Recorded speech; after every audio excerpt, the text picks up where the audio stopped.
Good morning, intrepid readers. How's the volume? I don't think I checked the volume. All right, so I'm afraid there's some interference coming in behind you. I don't know if you can hear the radio that's playing downstairs, but it is because I'm trying to win a set of tickets to Disneyland for my kids, and so I have to listen to this radio station that plays music my kids listen to, which, if you're a parent, maybe you are in this situation, maybe not, where you listen to this music. I'm listening to this music going, ew. Like, not all of it, but some of it seems really repetitive and really dull to my 47-year-old ears. And I don't know if that's just because that's what happens. Like, parents say, oh, in my day, blah, blah, blah. In my day, we crawled hands and knees 65 miles up a hill to get to school. Something like that. Anyway, so I've got to listen for this song called Havana, which actually that one was kind of a cool song. But sometime between this hour. So I'm trying to win a trip. That's why you can hear the radio. And I'll be shutting it off if I hear it and trying to make the call. So anyway, that's why there's interference. But I think I can still go through the basics of my blog from this weekend. And it was the mystery of the facade, I guess is the term. And I sort of, it goes back to, it's like part 2 of the Mr. Rogers Neighborhood, where all these people, there are these people who are legitimately kind and concerned and just caring all the time. And how do I get to be that way? How can I get to be that way genuinely, innately, as opposed to having to work at it? Oh, I should be that. I should do this. How do I do that? So this is part 2. What about those people who sort of present that image, but we find out, bam, they really are not. And of course, your brain goes first to politicians, but now, or just today, of course, my brain is going to Harvey Weinstein because he's in big trouble and apparently has been doing some inappropriate stuff for years and years and years. And that goes back to the blog, which in the blog I focused specifically on Bill Cosby.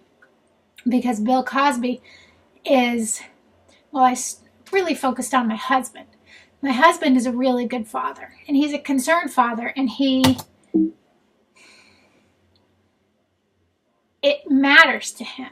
Like, his ability to interact with my kids, my boys, and his loving behavior toward them, and his discipline of them, all of those things, what he does as a father, that's pretty much his life, I have to say. I mean, teaching, yes. Marriage, yes, of course, those things too. But his children are top of the peak. And so in the past 10 years, or 15, I've known him 15 years, I guess. I know that the Cosby Show from the 80s and 90s is something that really presented an image of fatherhood that appealed to him. And Dr. Cliff Huxtable is just a character, I know. But the way he was written and the way Cosby, the actor, sort of presented that ideal with his doctorate in education and his multiple children was very appealing to my husband. And I would call the character of Dr. Cliff Huxtable, and by association, Bill Cosby, a hero in his world. And then the facade has crumbled in the past 10, 12 years. Several years ago, the inklings of his predatory behavior started to appear, and my husband didn't believe it at first. I mean, it was just like bad rumors. People are looking for money. There's all those things are true. But when it started to become clear that this really was where there's smoke, there's fire type of situation, my husband kind of didn't even want to talk about it. And I think because my take on the situation was that for a while it was really devastating and really hard to have somebody that you place on a pedestal like that, to find out that that was never real, that nothing about that character or him as a person is real, because I don't think you can. It's big hypocrisy. You don't state that this is what you do to be a good parent, and then abuse the women around you. I mean, it just doesn't work. And so that's my blog, and that was my question: is how do you find out? How do you look at somebody who, on the surface, just seems to have it all, as far as